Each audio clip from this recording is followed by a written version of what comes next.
அரிசியில் ஒரு சூப்பரான பொங்கல்.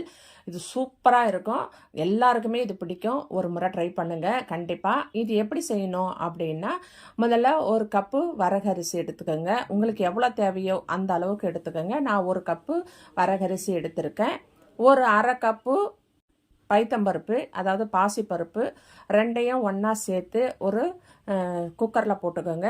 குக்கரில் போட்டு அதுக்கு தண்ணி ஊற்றி அதை நல்லா சுத்தமாக கழுவி சுத்தப்படுத்தி எடுத்துக்கோங்க. எடுத்துட்டு அதுக்கப்புறம் அதுக்கு தேவையான அளவு தண்ணி விட்டுக்கோங்க. தண்ணி விட்டுட்டு அது கூட நம்ம என்னென்ன போடணும் அப்படின்னா, மிளகு ஒரு ஸ்பூன் போடுங்க.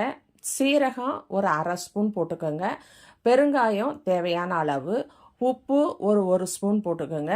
போட்டுட்டு அதை நீங்கள் மூடி போட்டு ஒரு 5 விசில் இல்லைன்னா 4 விசில் விட்டு இறக்கிக்கோங்க.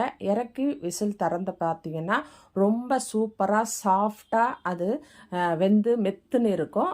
இப்போ நம்ம அதுக்கு ஒரு தாளிப்பு பண்ணணும். அதனால் முதல்ல ஒரு வாணலி வச்சு அதில் ஒரு 2 ஸ்பூன் நெய் விட்டுக்கோங்க. நெய் வேணாம் அப்படின்றவங்க 1 ஸ்பூன் நெய் 1 ஸ்பூன் ஆயில் அந்த மாதிரி கூட சேர்த்துக்கலாம்.